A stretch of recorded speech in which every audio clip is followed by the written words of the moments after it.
Hello everyone, welcome to the platform of LIS scholars. LIS scholars के YouTube platform पे आप सभी का स्वागत है। आई एम होपिंग आप सभी लोग अच्छे होंगे और बहुत ही बेहतर तरीके से अपनी प्रिपरेशन कर रहे होंगे। आज हम लोग बात करने वाले हैं यूजीसी नेट एग्जाम के बारे में। क्या है यूजीसी नेट का एग्जाम और ये पास करने के बाद क्या होता है, इसका सिलेबस क्या रहता है, इसकी एलिजिबिलिटी क्राइटेरिया क्या होती है, एग्जाम पैटर्न कैसा रहता है और हमें कहां से और कैसे पढ़ना है। तो अगर हम बात करें यूजीसी नेट एग्जाम की, तो इसको कंडक्ट कराता है NTA, नेशनल टेस्टिंग एजेंसी, और यह एक नेशनल एलिजिबिलिटी टेस्ट होता है।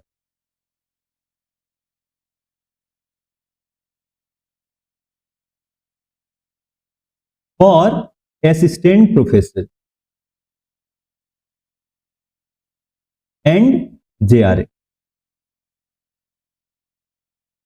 At present day, it is minimum qualification to become assistant professor. हालांकि इस एग्जाम को निकालने के बाद आपको डायरेक्टली जॉब नहीं मिलने वाली, आप केवल एलिजिबल हो जाते हो असिस्टेंट प्रोफेसर के लिए। इट मींस अगर कहीं भी असिस्टेंट प्रोफेसर की वैकेंसी निकलती है तो आप उस फॉर्म को अप्लाई करने के लिए अब एलिजिबल हो, आप अप्लाई कर सकते हो। एंड फर्दर अगर आपका JRF हो जाता है तो जब आप रिसर्च करते हो, PhD अपनी परस्यू करते हो, तो आपको क्या मिलता है? फेलोशिप। तो बेसिकली यह एक एलिजिबिलिटी टेस्ट है जिसके बाद हम लोग एलिजिबल हो जाते हैं असिस्टेंट प्रोफेसर के लिए, या फिर हमें फेलोशिप दी जाती है रिसर्च करने की। अब फर्दर आगे हम बात करें तो यह एक साल में इन 1 ईयर 2 बार कंडक्ट कराया जाता है, 2 टाइम्स, एक बार जून में और सेकेंड टाइम दिसंबर में। इट मींस हर 6 महीने पे हमें यूजीसी नेट का एग्जाम देखने को मिलता है। तो अब बात करते हैं इसके एलिजिबिलिटी की, कि कौन कौन लोग एलिजिबल है यूजीसी नेट एग्जाम में अपियर होने की। तो सबसे पहले हम बात करते हैं एजुकेशनल क्वालिफिकेशन। तो यूजीसी नेट में अपियर होने के लिए जो हमारी मिनिमम क्वालिफिकेशन होनी चाहिए वो है मास्टर्स, ठीक है?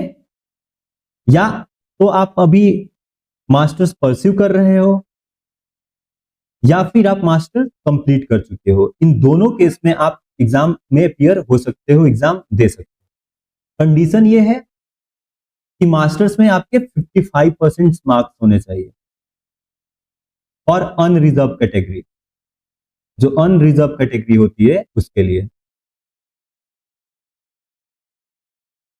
एंड फर्दर 50% आपके मार्क्स आने चाहिए मास्टर्स में रिजर्व कैटेगरीज के लिए, जो कि हमारी SC, ST, OBC, NCL category रहती है, ठीक है? अब बात करते हैं एज लिमिट कि क्या एज लिमिट होना चाहिए। तो यूजीसी नेट की एज लिमिट हम लोग 3 कैटेगरी में डिवाइड कर देते हैं। First is JRF, second net and third PhD admission only, ठीक है? तो जो JRF की अपर लिमिट है, मैक्सिमम लिमिट है, एज लिमिट, वो है 30 ईयर्स। मींस आप 30 साल तक JRF के लिए एलिजिबल हो। एंड नेट और PhD के लिए कोई भी अपर लिमिट नहीं है, आप चाहे कितने भी साल के हो, आप यूजीसी नेट के लिए एलिजिबल हो, आप असिस्टेंट प्रोफेसर के लिए एलिजिबल हो, PhD कर सकते हो। इसके साथ कुछ एज रिलैक्सेशन भी दिया जाता है हमारे रिजर्व कैटेगरीज के लिए, जैसे 5 years of relaxation for SC, ST, OBC, NCL, PWD, transgender and females of all category. SC, ST, OBC जो नॉन क्रीमी लेयर की कैटेगरी में आते हैं उनको, PWD, ट्रांसजेंडर और सभी कैटेगरी की फीमेल्स को JRF के लिए 5 साल की रिलैक्सेशन दी जाती है। मींस इनके लिए 35 इयर्स, 35 साल तक ये लोग JRF के लिए एलिजिबल है। इसके साथ साथ जो लोग LLM किए रहते हैं उनको 3 इयर्स का रिलैक्सेशन मिलता है। तो ये था एलिजिबिलिटी क्राइटेरिया। अब हम बात करते हैं आगे एग्जाम पैटर्न। यूजीसी नेट का एग्जाम पैटर्न क्या होता है। तो सबसे पहले सीबीटी मोड में एग्जाम होता है, कंप्यूटर बेस्ड टेस्ट होता है और ऑब्जेक्टिव क्वेश्चंस पूछे जाते हैं, मींस एमसीक्यू। अब जो पेपर है आपका, ये दो पार्ट में डिवाइड रहता है। First paper one, second paper two. जो ये पेपर वन होता है ये जनरल पेपर होता है और पेपर टू सब्जेक्ट स्पेसिफिक होता है, जिस डोमेन के आप है, जिस सब्जेक्ट से आप अप्लाई कर रहे हैं। पेपर वन में 50 क्वेश्चंस देखने को मिलते हैं एंड पेपर टू में 100। तो टोटल क्वेश्चंस हमें 150 देखने को मिलते हैं और टोटल मार्क्स उसके 300 होते हैं और इस एग्जाम में कोई भी नेगेटिव मार्किंग नहीं होती। ठीक है, अब फर्दर आगे हम बात करें सिलेबस की। तो सबसे पहले हम बात करते हैं पेपर वन की सिलेबस की, कि पेपर वन का सिलेबस क्या होता है। पेपर वन आपका जनरल पेपर होता है, ठीक है, और इसके सिलेबस में हमें teaching aptitude, research aptitude, comprehension, communication, mathematical reasoning and aptitude, logical reasoning, DI, ICT, information and communication technology, people development and environment and higher education, means total 10 units देखने को मिलती है। ये आपका पेपर वन का syllabus, ठीक है। और अगर हम बात करें पेपर टू की, तो हमारा पेपर टू क्या है, लाइब्रेरी एंड इंफॉर्मेशन साइंस। तो इसमें भी हमें कुल 10 यूनिट्स ही देखने को मिलती है। First unit data information knowledge and wisdom, second historical development of libraries in India, third information sources, fourth community information sources, fifth universe of knowledge, six library management, seven आपका again computer technology, basic ICT, then library automation, research and unit number 10 जो होती है, जब आप 1 to 9 इन सारी unit को cover कर लेते हो तो यह यूनिट आपकी अपने आप कंप्लीट हो जाती है। तो यह सिलेबस है आपका पेपर टू का। फर्दर अब हम बात करते हैं कि ये जो पेपर वन है इसमें 10 यूनिट है और पेपर टू है इसमें भी 10 यूनिट है।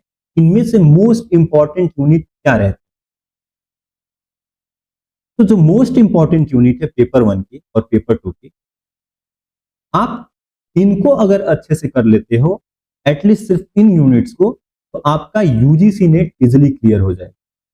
जेआरएफ तो नहीं, लेकिन यूजीसी नेट आप केवल इन यूनिट को अच्छे से प्रिपेयर करके कर सकते हो। ऐसा नहीं है कि बाकी को छोड़ देना है, इन पे अगर आप ज्यादा फोकस कर जाते हो तो यूजीसी नेट आपका इजिली निकल जाए।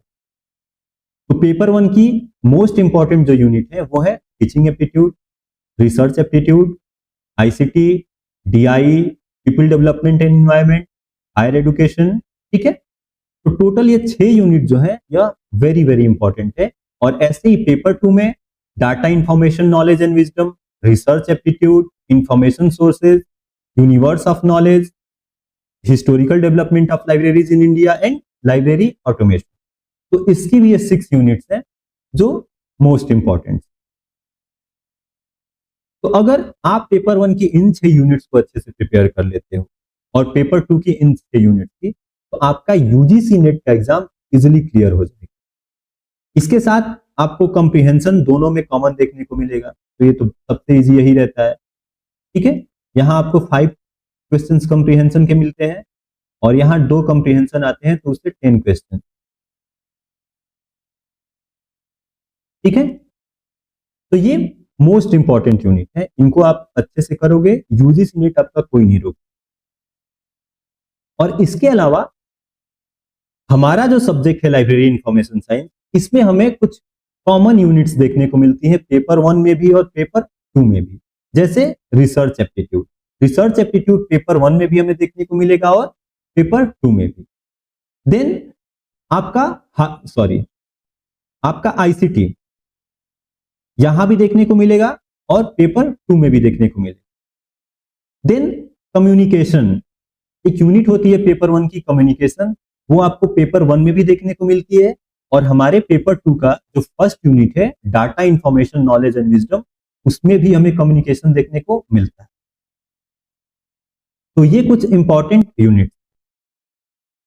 तो that's all for today and कल आपको एक बहुत बड़ा सरप्राइज मिलने वाला है LIS स्कॉलर्स के चैनल पे। तो स्टे कनेक्टेड एंड वो जो सरप्राइज है आपके लाइब्रेरी साइंस के हर एक एग्जाम्स के लिए बहुत ही हेल्पफुल रहने वाला है। हम कुछ ऐसा लाने वाले हैं जो आपको आपके एग्जाम की प्रिपरेशन में बहुत ही हेल्प करेगा और बहुत ही इजी बना देगा आपकी प्रिपरेशन को। तो स्टे कनेक्टेड। Thank you. जय हिंद।